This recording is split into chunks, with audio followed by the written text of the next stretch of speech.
Ya, kita ke kasus lainnya. Pemirsa, Komisioner Kompolnas mendatangi rumah almarhum Brigadir Nur Hadi, polisi yang dibunuh atasannya di Lombok Barat, Nusa Tenggara Barat.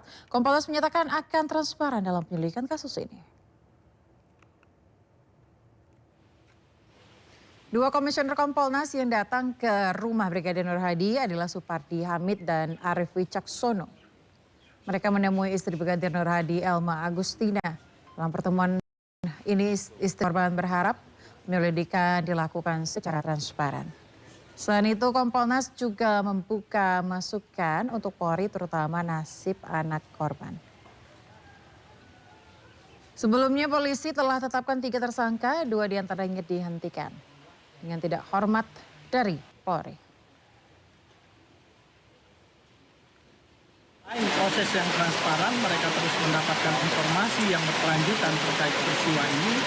Juga mereka menitipkan harapan kepada kami, melalui kami kepada Polri, menyangkut anak-anak dari almarhum Nur Hadi.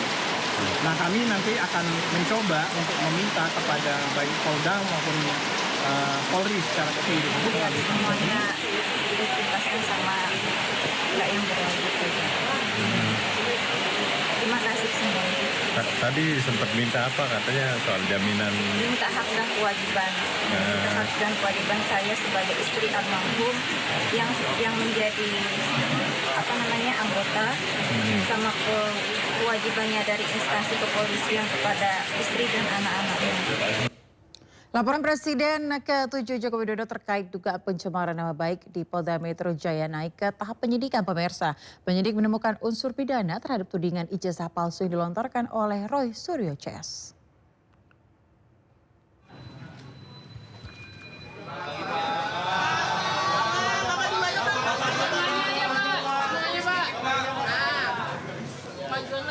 Berdasarkan gelar perkara yang dilakukan oleh penyelidik Polda Metro Jaya pada hari Kamis kemarin. Selain laporan yang dilayangkan oleh Jokowi, Polda Metro Jaya juga menangani laporan lain dan 3 diantaranya juga telah naik ke tahap penyidikan. Polisi telah mengantongi sejumlah bukti yang diberikan oleh Jokowi dan kuasa hukumnya. Dalam kasus ini polisi juga telah meminta keterangan sejumlah pihak, diantaranya Roy Suryo, Dr. Tifa, Resmond Sianipar, Dian Sandi hingga ajudan Jokowi.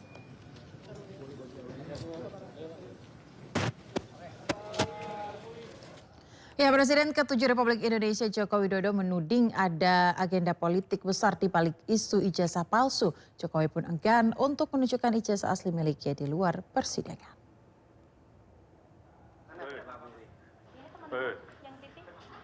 Ya, pemirsa, agenda politik besar di balik isu ijazah palsu yang dihembuskan Roy Suryo CS disampaikan Jokowi di kediamannya di Solo, Jawa Tengah.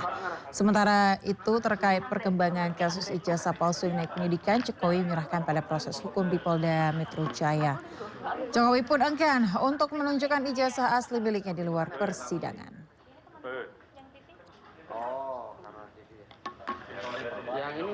Berdasarkan hasil gelar perkara tadi malam, maka terhadap laporan polisi yang pertama, pelapornya adalah Saudara Insinyur HJW.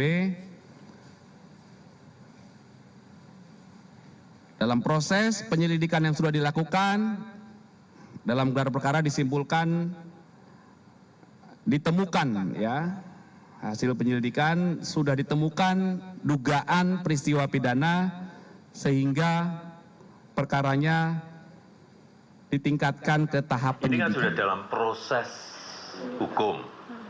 Dalam proses hukum, sudah malah saya baca kemarin sudah dalam proses penyidikan. Ya sudah serahkan pada proses hukum yang ada, kemudian kita lihat nanti di sidang-sidang yang ada di pengadilan seperti apa. Artinya tapi yang jelas saya ingin menunjukkan ijazahnya di dalam sidang pengadilan nantinya. tidak ada rencana sama sekali untuk menunjukkan secara di luar sidang ya Pak? Enggak, ke Roy Suryo. harus dalam sidang-sidang pengadilan yang ada nanti akan saya tunjukkan ijazah asli yang saya miliki. Pada hari pertama masuk sekolah, pemirsa, selain datang sejak subuh, para orang tua murid bahkan nekat mengikat kursi dan meja sekolah dengan tali. Ini dilakukan agar kursi tidak direbut oleh orang tua siswa lainnya.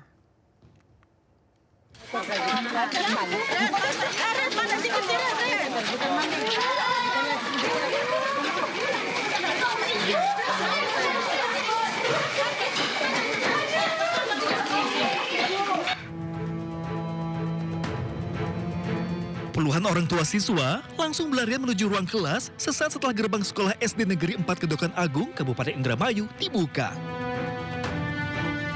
Mereka rela mengantri sejak subuh untuk berebut kursi bagi anak-anaknya di hari pertama sekolah. Bahkan para orang tua siswa ini juga mengikat kursi dan meja dengan tali dan menempelkan nama anak-anak mereka untuk menjaga kursi dari siswa lain. Pertama masuk ke sekolah, wali murid atau anak-anak sekolah berdatangan lebih awal.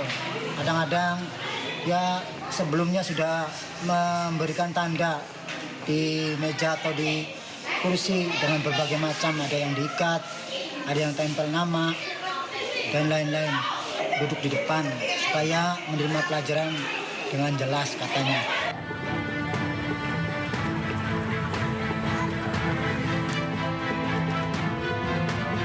Di SD Negeri Majalengka Wetan, Jawa Barat, puluhan orang tua mengawal anak mereka di hari pertama masuk sekolah. Mereka rela datang lebih pagi dibanding waktu masuk sekolah untuk berebut posisi kursi. Bahkan para orang tua siswa harus menduduki kursi sekolah untuk anak mereka agar tidak direbut oleh orang lain.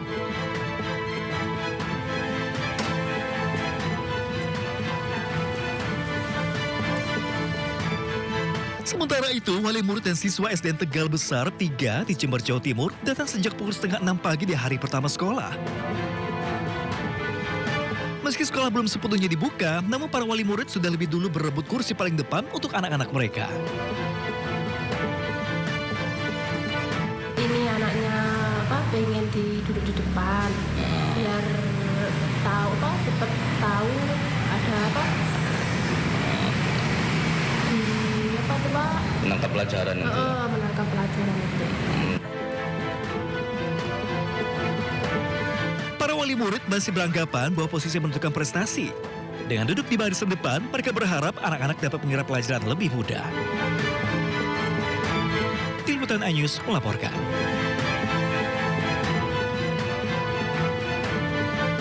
Pemirsa, insiden menghebohkan terjadi di hari pertama masuk sekolah di Kota Padang. Ratusan siswa baru di SMP 34 Padang terpaksa tertahan dan tidak bisa masuk sekolah. Dan diduga karena kepentingan keluarga yang tidak diterima di sekolah tersebut.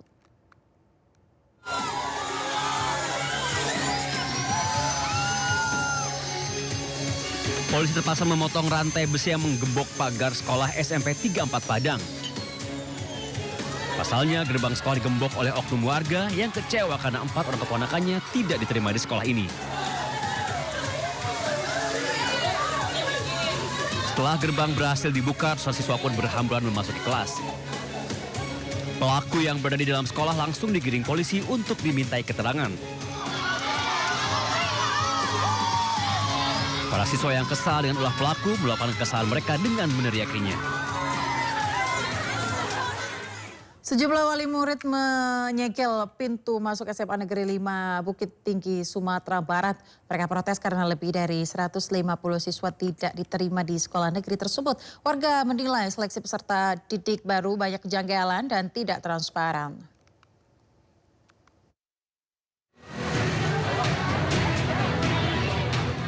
Ratusan siswa baru SMA Negeri 5 Bukit Tinggi Senin pagi tidak bisa masuk ke sekolah baru mereka.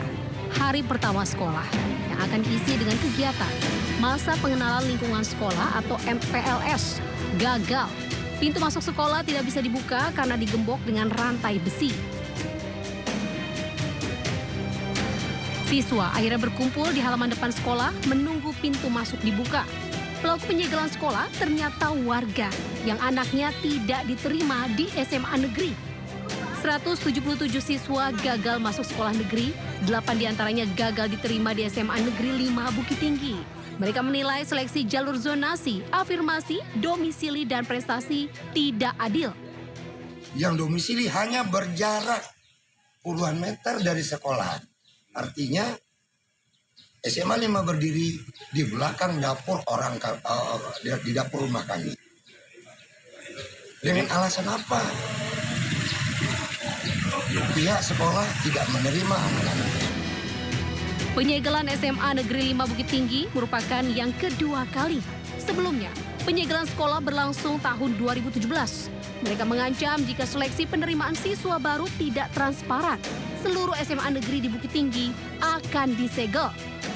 Warga menuntut dialog terbuka dengan pihak sekolah dan dinas pendidikan setempat untuk mencari solusi bersama.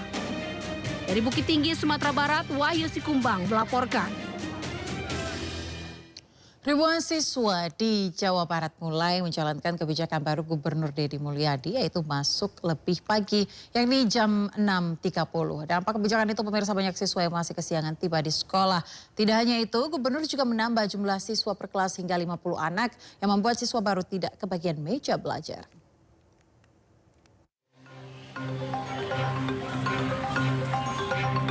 Tahun ajaran baru di Jawa Barat, ribuan siswa masuk sekolah lebih pagi, yaitu pukul 6.30.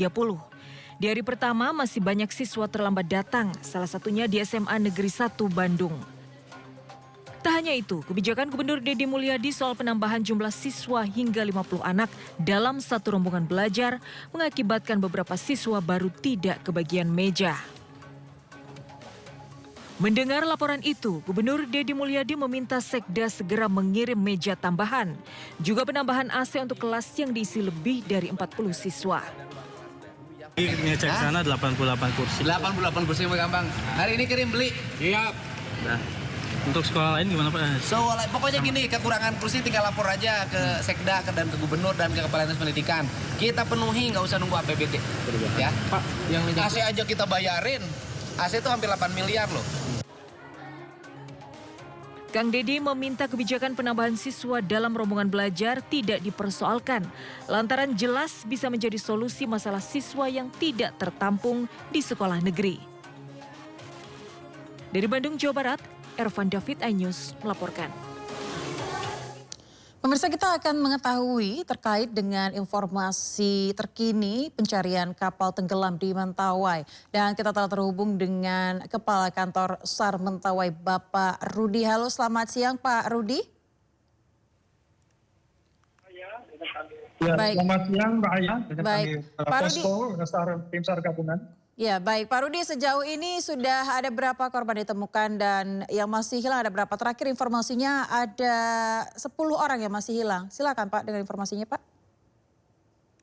Iya, terima kasih Mbak Aya. Jadi untuk korban secara keseluruhan itu adalah 12 orang. Selama kemarin 16.30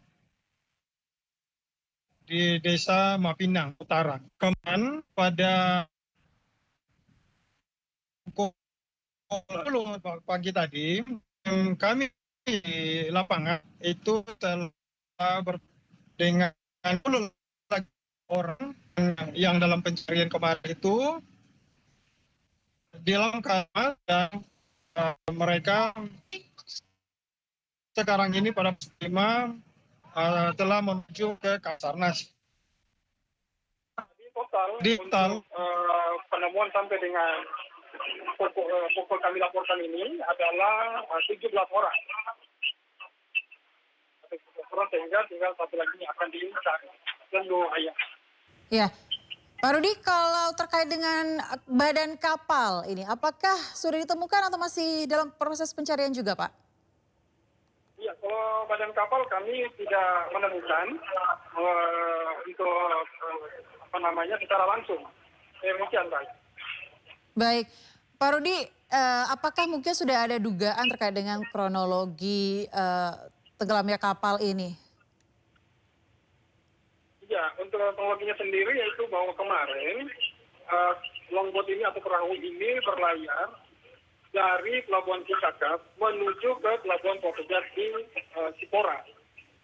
Pada pukul 11.00 mereka mengalami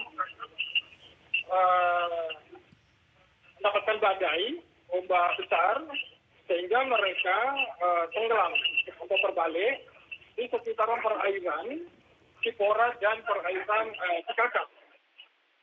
Dan iya. Pak Rudi, berarti artinya ada cuaca yang kurang baik begitu ya. Dan dalam proses pencarian ini kendalanya kira-kira apakah terkait dengan cuaca juga, Pak? Ya, dari kemarin kami melakukan operasi. Memang salah satu kendalanya adalah cuaca, karena di lapangan dilaporkan angin berkisar 5-15 knot, kemudian hujan gelombang berkisar antara 1,25 hingga 2,5 meter. Pun para tim kami di lapangan alhamdulillah bisa mengkondisikan. Itu yang baik. Baik. Apakah proses pencarian tim SAR ini dibantu juga oleh warga lokal, Pak? Betul kami dibantu oleh warga seperti di dusun Mapinang Raya, kepala dusun beserta warganya melakukan juga pencarian lewat darat, kemudian juga memberikan informasi terupdate terkait dengan keberadaan korban-korban. Kemudian juga kami dibantu juga oleh potensi SAR yang terdiri dari Dandim 0319 Mentawai, Polres Kabupaten Kepulauan Mentawai, kemudian BPBD, kemudian Satpol PP, kemudian dari pemerintah daerah juga sendiri, kemudian juga dari keluarga korban. Baik, Pak Rudi, kalau melihat medan dari tempat tenggelamnya kapal yang diduga menjadi tempat tenggelamnya kapal ini, kira-kira berapa lama waktu yang dibutuhkan untuk mencari korban yang masih hilang, Pak? Iya, dari perkiraan cuaca, kemudian lokasi, ini sebenarnya tidak terlalu signifikan, hanya karena perubahan cuaca yang begitu cepat, baik angin maupun arus, sehingga ini menjadi biasanya di dalam kita melakukan pencarian. Tetapi kami selalu meminta data, keterangan dari yang selamat ini, seperti apa mereka pada saat kejadian dan mereka tersamparnya itu. Disitulah salah satu titik kami untuk menentukan lokasi pencarian. Pak Rudi, untuk mengkonfirmasi karena tadi suara Anda kurang jelas di awal, berarti ada berapa jumlah korban yang masih hilang dan dalam pencarian, Pak? Ya, sampai informasi kami sampaikan ini tinggal satu, karena 17 sudah terkonfirmasi, sudah ditemukan dalam keadaan baik dan selamat. Baik, tinggal satu berarti ya Pak Rudi ya?